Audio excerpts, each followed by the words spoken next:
welcome to Live Vedanta, a podcast about simple living and high thinking.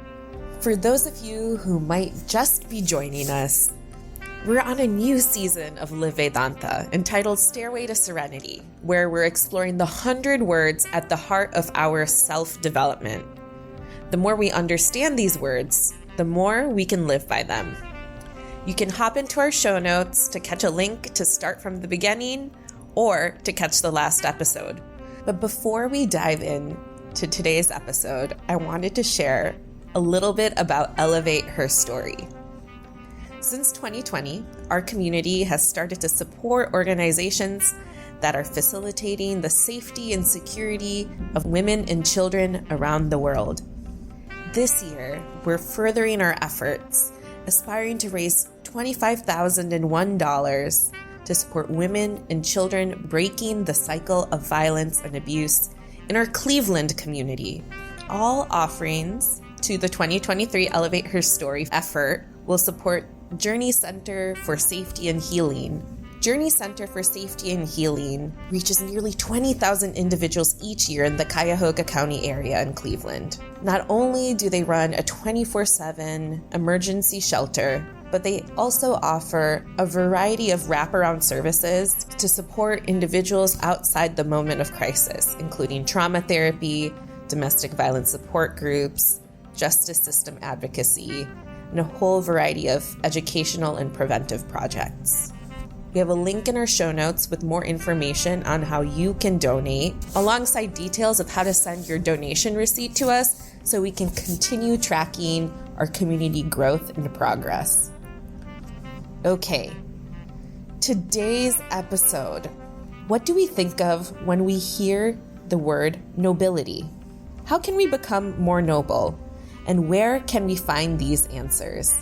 In this next episode, Vivekji explains how the practice of integrity and humility can guide us on the stairway to serenity. Let's tune in. Hari Om, and greetings from Niagara Falls. One of the most common expressions that surrounds the Olympics is PB. What does PB stand for? The letters PB. I'm waiting for one of you to write peanut butter. It is a personal best. If you think of the athletes in the Olympics, typically they train for at least 4 years to be part of that event. And if you think of the sprinters, that whole event, that whole Olympics, they may run 4 minutes in total, yet they've trained for 4 years to try to achieve their personal best, and even better, to be the best in the world. Our course is designed not to be the best in the world, rather to be everyone in the world. That is a very different strategy to live life by. Best in the world, I'm up here and you're all down here. To be everyone in the world, that we're all like this. This too demands PB, and that is perpetual betterment. Can you measure perpetual? Tell me, how do you quantify perpetual? You can't. This is immeasurable. You will know that you're flowing through this course when you start to feel that every class, now we're in class 5, every word, today we will complete word 16. Every experience of yours is a game to convert values to virtues. This will only be possible if you have this sense of perpetual betterment. One will start to feel more cheerful then. Whenever you play a game, don't you feel more cheerful? Have you started to feel more cheerful over the past 5 weeks? If not, what will one be? One will continue to be an escape artist, to keep on escaping from pain. And I have to do it again and again and again, which is why I become an artist in this awful field. Reviewing our class from last week, space 11 is yoga. Yoga means uniting. Sheila and I have a Peloton, and recently I was on a ride and the instructor was Emma Lovewell. I don't know if any of you can relate to that. And she continuously shared, every obstacle is an opportunity. Every obstacle is an opportunity. I think she's already completed this course. That's what yoga is, isn't it? Where I feel every class, every word, every experience is a game for me to unite with a better me. No one is experiencing obstacles. Every one of us is experiencing an opportunity.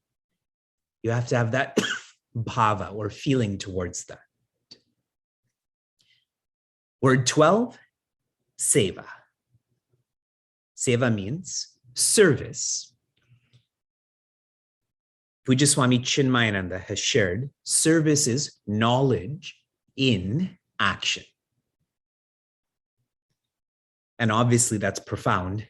I like to think of this as oneness in action. We theorize about oneness. When I serve, I'm feeling a oneness with whom I'm serving. In the last class I had shared, the server and the served are both beneficiaries. They feel a oneness with each other. So as you serve, if you're serving in a genuine way, you feel like as you serve, you're being served. That is oneness. And our 13th word, bhaja. Bhaja means invoke. We think of bhaja as singing, and I gave you a 6-point framework for bhaja. I'm going to give you one more. This is only 4 points. Bhaja starts with nama. Nama does mean to remember a divine name. That has to become more deep or internal to focusing on rupa. That is the form of the divine. To see the divine with your eyes more, to touch the form of the divine more. That has to deepen to guna. Guna means to remember the virtues of the divine. I'd shared that with all of you, correct? In the morning, before you begin your responsibilities, remember a virtue of the divine. And if you check all of these off, you keep remembering name, form, virtue, the final part of this framework is dhamma. Dhamma means locus. Where will you feel this divinity? In you. Bhaja is quite beautiful, and you will find the deeper one goes into bhaja, the more attrition there is. Lots of people focus on the nama, less focus on the guna, correct? There's an attrition as you go deeper. We continue before I share 3 more words. Do you all know what the script in Sanskrit is called? Can you share this with me in the chat? What is the script called? What is it known as? Deva Nagari. Deva Nagari. Nagari is like Nagari, which means where an entity lives. And Deva, you can say semi-god, but Deva's fuller meaning is light. Sanskrit, the script is called Devanagari, is a very philosophical language. I feel the philosophy came first and the language was designed around that. That's why it's known as Devanagari. And one of the oldest texts in philosophy in Sanskrit, this is the Veda. The Veda's teachings are in the form of mantras. Mantra. You all know this. But the etymology of this word is lovely. Mantra means mananat trayate. Trayate means to help one cross over. Isn't that cool with our mokshapata? Helps you to move from space to space to space to space. But only with mananat. If you think about this, if you reflect on this, then one will cross over, one will evolve. I'm sharing this background information with all of you so that each word that we explore, you think about this more and understand that these are not casual words. Like if I asked all of you, why is a cup called a cup? Tell me the etymology of cup. Right? Who knows? But in philosophy of Sanatana Dharma, Sanskrit, all of these words are authentic and deep. Our 14th space is satsanga. Satsanga. In English, this means nobility. Nobility.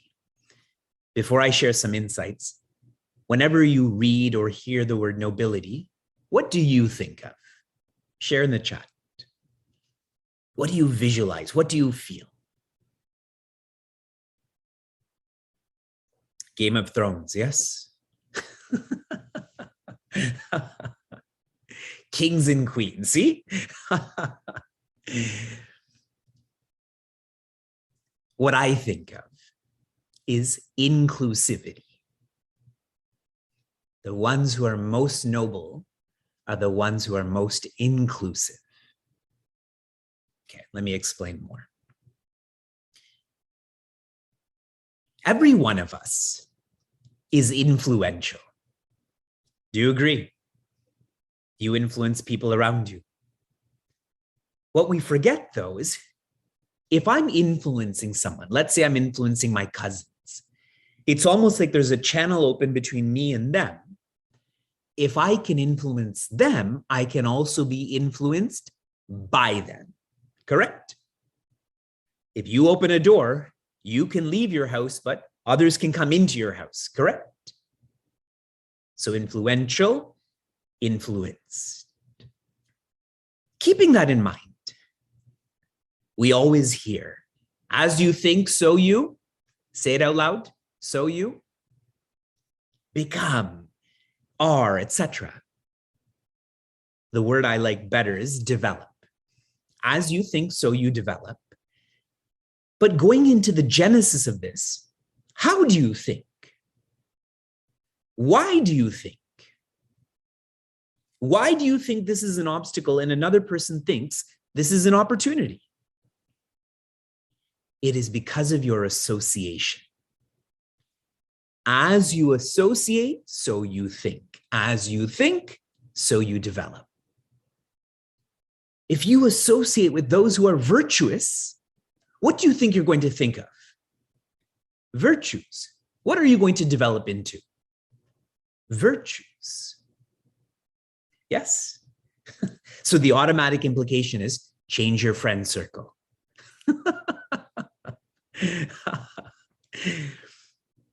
Satsanga leads to sattva. This is another word that will come. Sattva means integrity.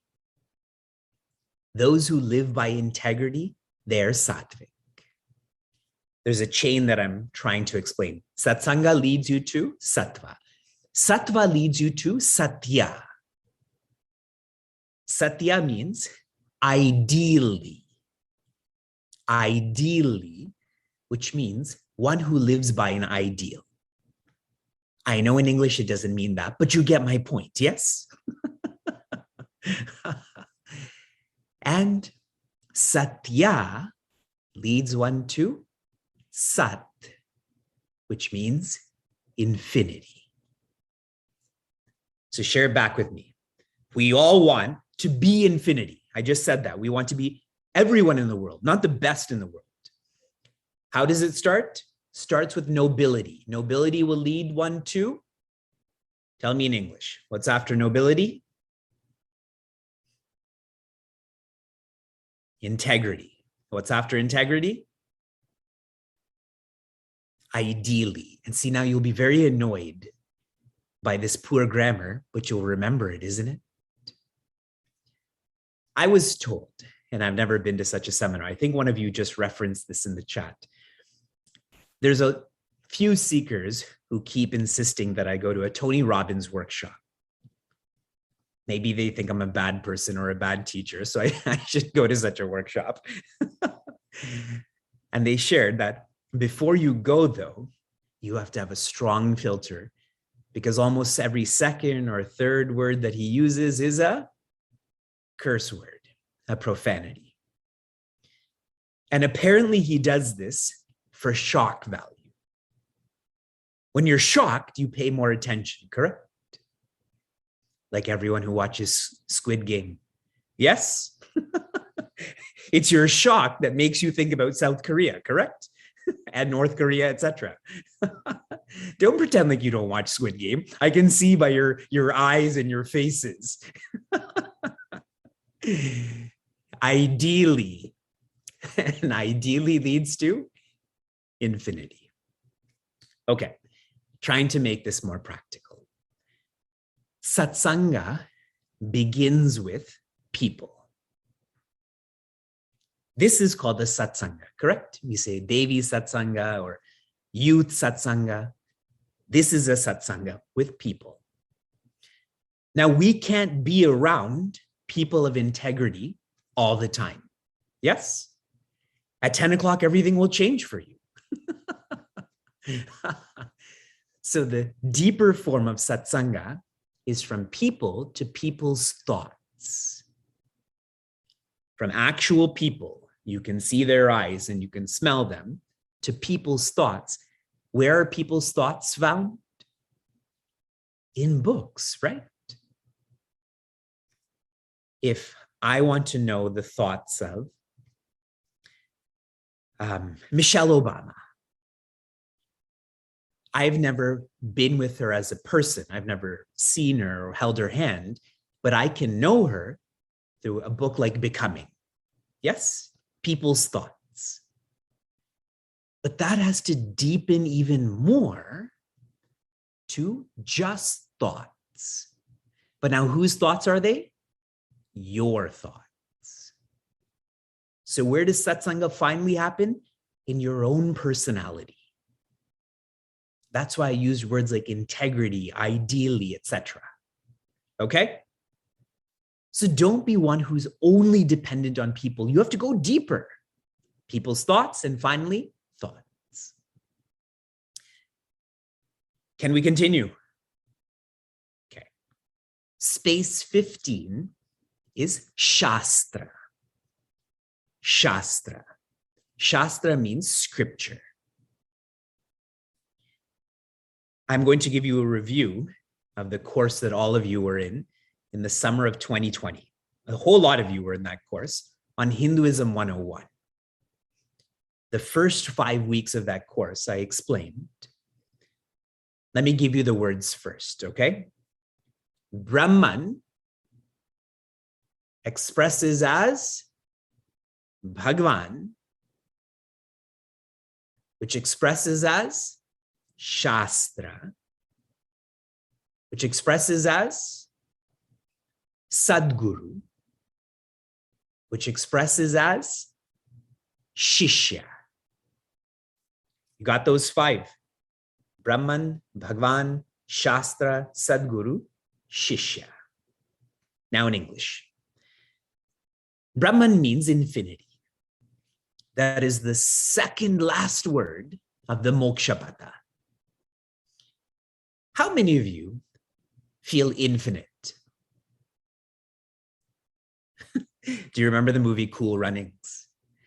That one scene, one of the bobsledder says, I'm feeling very Olympic today. That's like us. I'm feeling very infinite today because you just took a shower, so you feel very infinite, correct? We cannot touch infinity yet. So infinity, as if out of compassion, expresses as Bhagwan. Bhagwan is an original parent. See, I'm not using words like creator, destroyer, because it becomes too technical for us. But our original parent. You've all seen your parents before. Have you all seen your grandparents?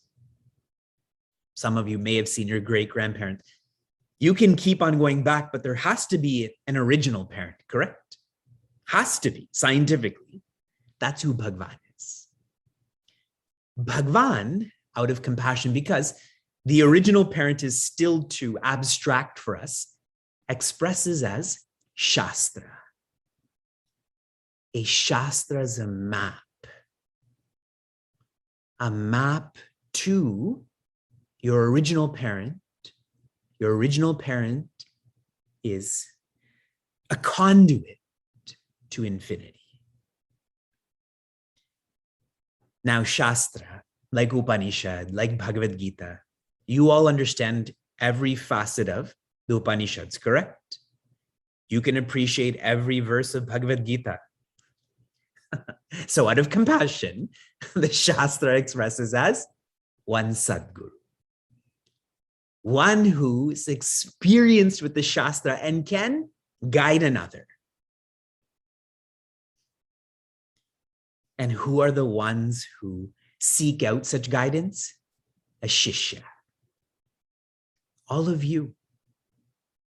No one forced you to be in this course. Some of you are thinking, really? The numbers go down quickly. Did you catch that expression? Okay, let me share this more simply. It's called the scripture, correct? Like in a movie, if you follow the script, who came up with that script? Probably a writer. Who is the writer being guided by? The director. Yes? See, now if I say Squid Game again, shock value, everyone's back into it. Yes, we got it. Script, writer, director. But think of this more meaningfully. The Shastra is a script, and if I follow the script, who will I be led to? The director, who's Bhagwan. Yes. Our Shastras, that is in Sanatana Dharma or Hinduism, they all have the same message. The message is only shared differently because there's different personalities. As an example, how many of you like and love Hanumanji more than Ganeshji by a show of hands? So you think Hanumanji can beat up Ganeshji? That's how you're thinking about this. It's the same message, just shared differently. And to be very specific about this, you know, in our Upanishads, there's 64 creation theories. 64. Because everyone's evolution is different. So what am I supposed to do with this? Be honest. Be honest, which means understand what kind of scripture you can relate to. If you can relate to it, you will understand it. But if you can't relate to it, you will never understand that scripture. Understood? Many who know such terms like Veda, Upanishad, chapter 13 of Bhagavad Gita, like it's almost like we approach this with the pride that we approach like a child going on a jungle gym. Our 2-year-old Shuka wants to do the same that Vyasa, who's 4 years old, can do. He wants to do what a 12-year-old can do, correct? These kids are so egotistical in terms of the jungle gym. But we're the same way in terms of the Shastra. Find a scripture you can relate to because you will understand that. And this is so emphasized. Another word for Shastra in our culture is Purana. Now, when I say Purana, I know what you're all going to say. Purana means old. Yogurt, that's Purana. Amitabh Bachchan, he's Purana. The meaning of Purana is Pura Eva Nava, which means ancient yet fresh. Ancient yet fresh. Of course, our scriptures are ancient. Like Bhajagovindam is 1,500 years old. Yet fresh, this is applicable, no? Perpetually. Who knows where my mind is right now? You all know that they're making a new Charlie and the Chocolate Factory movie. It's a prequel. And I was remembering, do you remember the everlasting gobstopper? That's Purana, isn't it? It's ancient, yet ever fresh. Be honest, because if you're not honest, you know what a Shastra will become for you? A Shastra. Show me a Shastra. Show me your Shastra right now. Yes, a weapon, swords, a mace, a gun. So much violence is enacted in the name of religion, isn't it? By those who are not honest about the script, the parent, infinity. I will introduce our last word for this class. This is our 16th word. It is Vedanta. Vedanta. In English, spirituality. Someone define for me what chemistry means. Share with me in the chat. What does chemistry mean?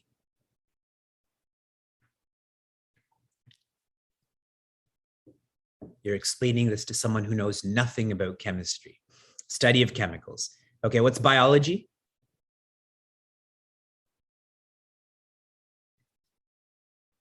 Biology is working together. Very philosophical.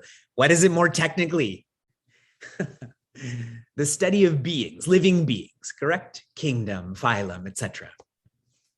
Spirituality is the study of the spirit. Yes? Makes sense? Okay. I will not continue to give you more time for a discussion. So far, all I've shared is Vedanta is spirituality. Spirituality is the science of the spirit. The practice for this, which I want you to reflect on. For Shastra, it demands honesty. To be able to have a relationship with Vedanta demands humility. Humility. I'd shared in our Upanishad course, you cannot feel infinite without a guide, without a Sadguru. It is unavoidable. Those who have a strong problem or resistance to this, it's not you, it's your ego. Just reflect. We have been taught everything in life. You think you're going to study the spirit, you're going to study infinity without a Sadguru. humility. I'll elaborate in our next class.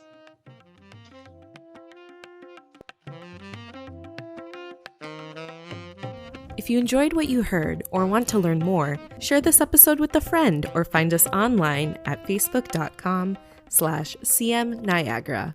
For those on the journey of self-development, Chinmaya Mission Niagara provides a community forum for seekers to listen, reflect, and contemplate. This podcast is produced by the Young Adults of Chinmaya Mission, an international nonprofit working to transform individuals through the knowledge of Vedanta. Until next time, inspire, love, be.